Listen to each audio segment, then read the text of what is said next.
Since 1952, we have won 9 presidential elections for Republicans, and Democrats won 6. But despite the fact that Republicans were in the White House for 50% more time than Democrats, we did not, at a fundamental level, change the power of the left. We didn't change the bureaucracies. We didn't change the biases of the judiciary. And over that period, they have all gotten worse, moved further to the left, and become more alienated from the American system. Now, that requires a fundamental conversation that begins, I believe, with American exceptionalism and a very simple question. Do you believe that this country, because of the Declaration of Independence and the Constitution, is a fundamentally exceptional system for human liberty, or do you believe we are a normal country like every place else in the world? Now, it's a very profound question.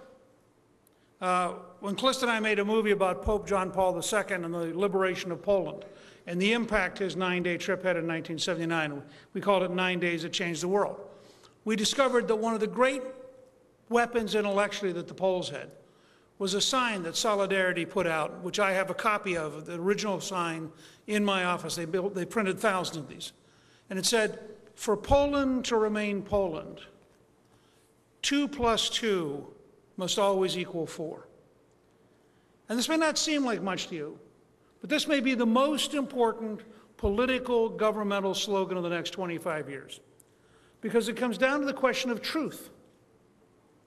Lincoln said, if a man can convince you that 2 + 2 equals anything but 4, then you can't possibly win the argument because facts don't matter. Camus wrote in his novel, The Plague, there are times when a man can be killed for saying 2 + 2 equals 4 because the authorities can't stand the truth. Our Declaration of Independence begins. We hold these truths to be self-evident. It doesn't begin, we hold this ideology, this philosophy, this theory.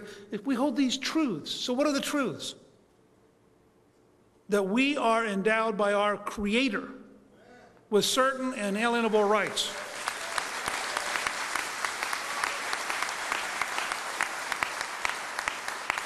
Now, why does that matter? Because it means the power comes from God to each one of you personally.